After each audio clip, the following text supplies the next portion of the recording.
In Barack Obama's own words, if he orders military action, it's likely to be, quote, limited and narrow. And many are asking, given how he doesn't want to change the balance on the ground, it seems, in Syria's civil war and simply send a message, is the benefit of launching a strike now large enough to justify the significant blowback America will likely see to itself and its allies in the region?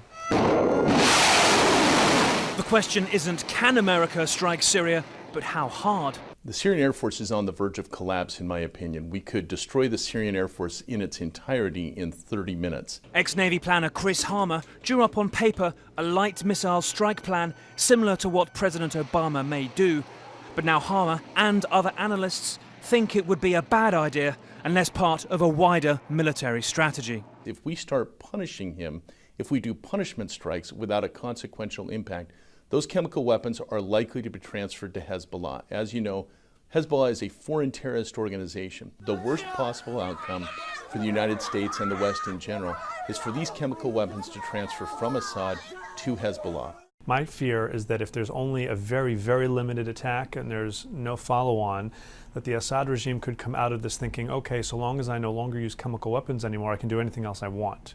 That a US strike will cause catastrophe in the region has long been the calling cry of Assad supporters here at the United Nations. But with so many of Syria's neighbours edging towards the precipice after over a year of savage civil war, there is a real risk that US intervention could unleash a host of unintended consequences. Syria's regime may be too overstretched to pick another fight.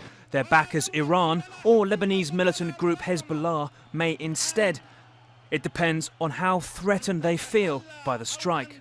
If it's a limited attack, I think the likelihood of Hezbollah responding is much, much less. But if Hezbollah interests are hit, if key regime interests are hit, and Hezbollah believes that this is really affecting the Assad regime's ability to stay in power, you could see Hezbollah doing any one of a number of things. They could fire some rockets at Israel.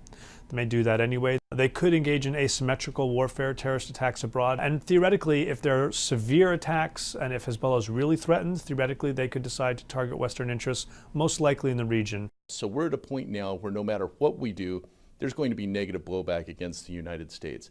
There's really no perfect option here. There's just a lot of bad options, and we've got to choose the least bad one. After 2 years of not intervening until the unconscionable moral outrage of chemical warfare, the US looks forced to choose when there are no good choices left.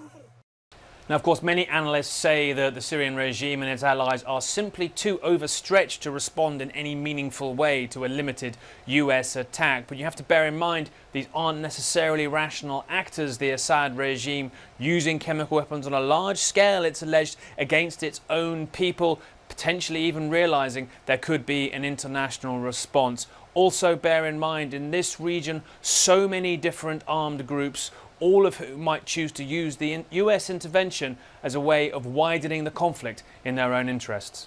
Nick Paton Walsh, CNN, at the United Nations, New York.